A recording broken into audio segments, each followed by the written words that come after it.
You might be a little surprised to find out what I think about self-talk, positive and negative. We'll get into that today.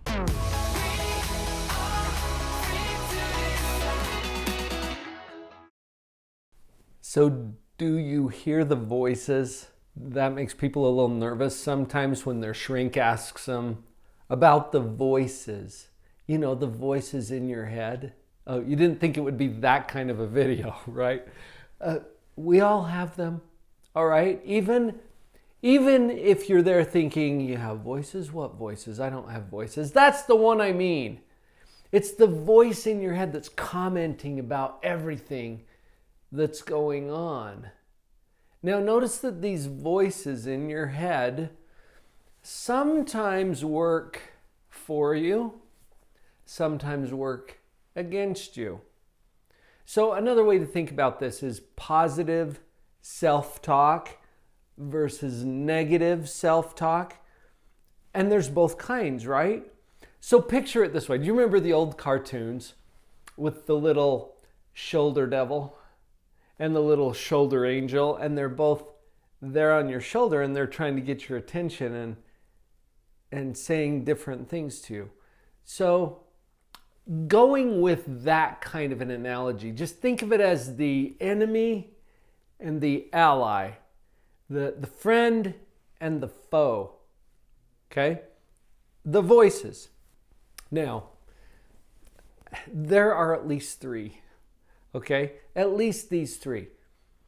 There's the enemy, there's the ally, and there's you, the one in between. How can we tell the difference? And what is the effect of these voices that we hear in our head? I was reading a book by Wendy Watson Nelson called Change Your Questions, Change Your Life. It's a brilliant piece that talks about a discernment tool, a way that we can tell which voice we're hearing, and that will make a difference in what we pay attention to. Okay, so let's go to the discernment tool. Wendy suggested that we can tell which voice it is by asking, whose agenda does this support? Okay, think about that for a minute. Whose agenda does this support? Now let's check out what the agendas are. What's your enemy's agenda? The enemy wants you to be miserable. Fair enough? Yeah, that's why we call it the enemy, an agenda of misery. Okay, so what about the friend? What about the ally? What about the angel over here on this side?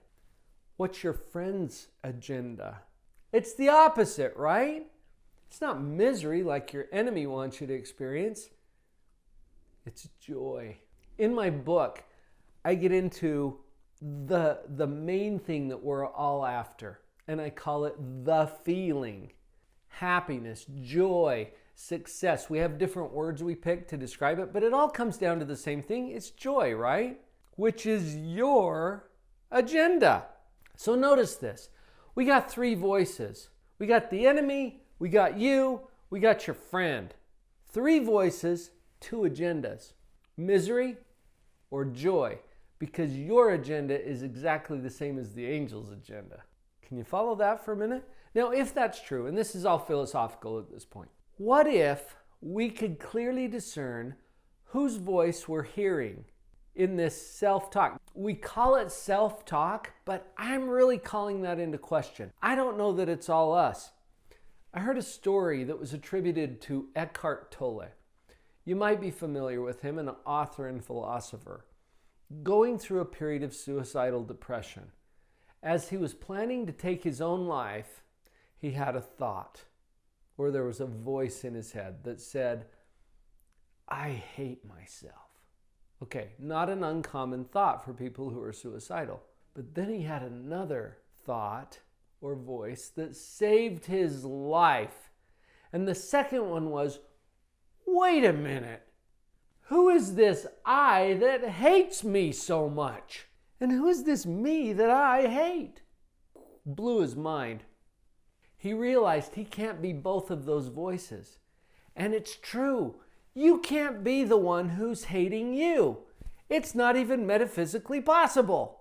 And it occurred to him, maybe that voice was not him. Maybe that voice was his enemy. And you can tell when you ask the discernment question that Wendy Nelson suggested. Whose agenda does this support? I hate myself. Whose agenda does that support? Your friend or your enemy? Or yours? Enemy.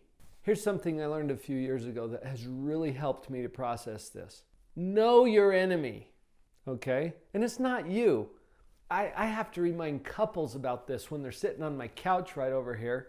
The enemy is not on the couch. Okay? We're on the same team here. So notice, what is the strategy of the enemy? Do you believe that your enemy would deceive you?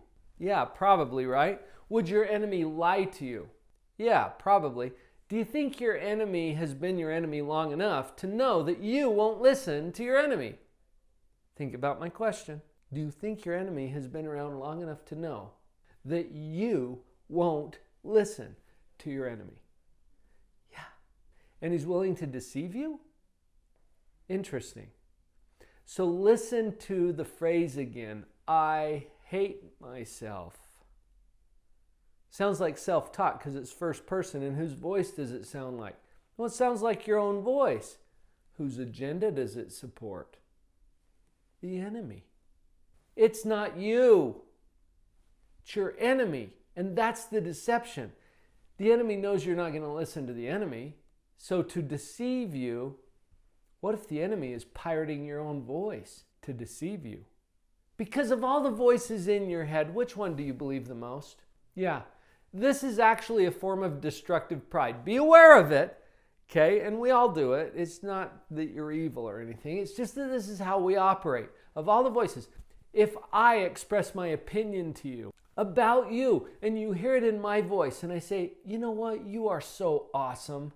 And then your own voice inside of your head says something else. Which one do you believe? Do you see? Do you see how prideful that is too? You take my opinion. I'm a psychologist. I am a licensed professional. And you take my opinion and you throw it out the window because your own voice says something else. What I'm trying to call into question here is, what if it's not your voice? What if it's a deception from your enemy? Now, I'm not here to get all spiritual on you. And I don't know what you believe about God or the devil or anything else. But I believe that there may be forces out there who are enticing and deceiving you, because it happens to me all the time. And when I realized this was going on, I was a little indignant. I did not give my enemy permission to steal my voice just so I would believe it. You know what? I was watching Pirates of the Caribbean. Do you remember that movie? And the character played by Johnny Depp, Captain Jack Sparrow, was having a little sword fight. It was epic, with Will Turner. Okay, and they're dancing around and they're well orchestrated, classic sword fight scene. And then Captain Jack pulls out a pistol and he points it at Will. And Will looks at him incredulously and says, "You cheated." And Captain Jack, just in his wobbly way, says, "Pirate." It's like, what did you expect? That he's going to play fair? No, he's going to cheat. He's a pirate. If your enemy is a pirate, don't buy into the deception. So self-talk, maybe some of the voices in your head are you. But I think the voice that is you is more likely to be the one that's saying, hey, wait a minute. Who is this I that hates me so much? And who is this me that I hate? That one is you, the one that's asking the question. Let's be clear about the source and know your enemy. If you learned something today that made a difference for you, would you please consider sharing this episode?